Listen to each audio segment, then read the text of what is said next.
Baruch Hashem, it is day number 22 of our daily study of the Rambam Sefer mitzvahs. We mentioned yesterday that we're going to be studying this same mitzvah over and over again for several days. And that is because the way we study Rambam Sefer mitzvahs is we study the mitzvahs that correspond to the subject matter that we are studying in the 3 chapters a day of Mishnah Torah. Now, in the 3 chapters a day of Mishnah Torah, yesterday, we finished the laws of Shema, and we started the laws of Tefillah, of prayer. We did chapter 1. Today, in the 3 chapters a day of Mishnah Torah, we're doing chapters 2, 3, and 4 of the laws of prayer. And there are 15 chapters total, so we have several more days of this. I'm going to try, with Hashem's help, to bring out different interesting aspects of the mitzvah, because we're going to be learning it every day. All right, so here we go. Positive commandment number, do you remember from yesterday what it was? Number 5, yes. Positive commandment number 5 is the mitzvah to serve Hashem through prayer. That's how the Rambam frames it. It's the mitzvah to serve Hashem, specifically how? Through prayer.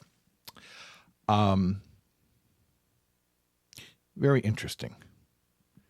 How often should you pray? I mean, we know Jews pray 3 times a day. Okay. So in chapter 1 that we studied yesterday in the 3 chapters a day of Mishnah Torah, the Rambam says, praying 3 times a day, the prayer times, that's rabbinic.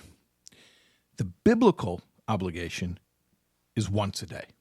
Once a day, you should pray. Also, the words, the specific wording is rabbinic. But to pray in some words, at least once a day, that is biblical. Okay. Very interesting. The Ramban, Nachmanides, Rav Moshe ben Nachman, who came after the Rambam, he wrote a commentary on the Sefer mitzvahs known as the Hasagas Ramban, and he disagrees vehemently. He says there is no such biblical obligation to pray every day. No such thing. And he makes a very strong argument based on pointing out the way that halachically we treat prayer differently, more leniently, than similar obligations such as Birkas Hamazon and Shema. Birkas Hamazon is the grace after meals, and Shema is the recitation of the Shema Yisrael that we spoke about yesterday. So those are similar mitzvahs because they have to do with speaking words of praise of Hashem. And those are in a different category than prayer. And the Ramban says, you know why? Because the grace after meals and saying the Shema are biblical obligations. They are mitzvahs. Each one of them are one of the 613. Prayer is not one of the 613. It's not. It's a completely rabbinic concept, prayer. That's what the Ramban says. Okay. So according to the Ramban, would there ever be a biblical obligation to pray? Or is it only rabbinic all the time? Well, I'll tell you. The Ramban actually learns that prayer comes from another source. The Rambam says it's the mitzvah of serving Hashem through prayer. The Ramban says it's the mitzvah to rely on, to call out to cry out in times of crisis, in times of an acute need.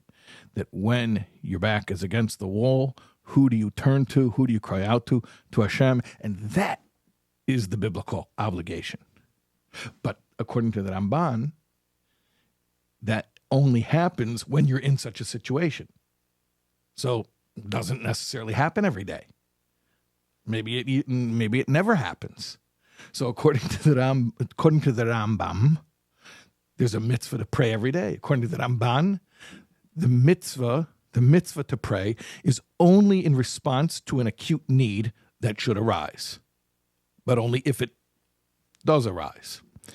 And that is a fundamental distinction in the ways that the Rambam and the Ramban view this cornerstone of Jewish life, of prayer. We're going to continue talking about the mitzvah of prayer for the next few days. So let's keep it up. We'll see you tomorrow with Hashem's help.